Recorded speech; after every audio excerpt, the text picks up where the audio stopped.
on my lane, you all on my lane. You ain't overlooked, so get out the way. I gave you the book, I gave you the game. The boy gotta cook, the boy got a flame, Serving in the kitchen like you Nino. Plenty pitching, whipping different flavors like a bistro. Kick it, dip it, flip it, keep it hunting like a C note. Switching, keep it pimping every single place that he go. I got it. Lathan got the flame, Lathan got the flame. Boy, you know the name, get up out the way. Lathan got the flame, Lathan got the flame. Stay up out the kitchen if you ain't the one that's whipping, huh? Hey, yo, Lathan, man, cook them boys up something real quick, man.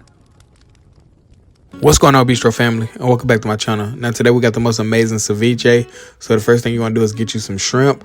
You can use large shrimp, small shrimp. I'm using large shrimp here.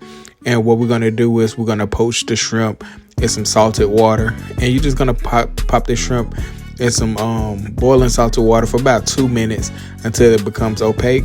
And then you're going to take it and cool those shrimp down, and then you're going to take a whole English cucumber, 4 Roma tomatoes, and we're gonna take the seeds out. If you need a video showing you how to do that, I'll link one down below. Then we got a quarter of a red onion, gonna pop that in there, and then we got a quarter of a jalapeno, and that's a fresh jalapeno. And then we have some salt. We're gonna season that up. Now this is gonna be the most simple recipe, but one of the most delicious recipes you ever have. So season it with salt and pepper to your taste, and you're gonna have to adjust that a little bit later. But once you get it seasoned, go ahead and add your shrimp to the mix and begin to mix it in with those vegetables. And from this step here, you're pretty much done.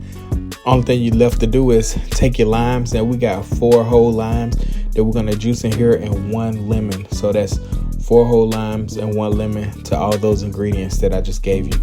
So once you get that whole lime in there, you're going to add your cilantro and then mix it up. Chill it for about an hour until it's ice cold, and there you have it, the most amazing ceviche. I want to give you a good quick ceviche recipe, especially before the summer got out of here. But yeah, this is a amazing recipe, really light, refreshing, and you can use any other thing. You can use whitefish, salmon, but just make sure you either poach or completely submerge in lime juice until it is cooked thoroughly through. But yeah, man, there you have it, the most amazing ceviche recipe from the Bistro. This is something that's really, like I said, really light and refreshing, and just something good for the summertime. You can actually enjoy this in the winter too, but summertime when it's hot outside, just having something like this light and refreshing is amazing. But yeah, thank you guys for checking this video out. Like, comment, share, subscribe, man. The most amazing shrimp ceviche from the Bistro. I'll catch you guys next week. I'm out.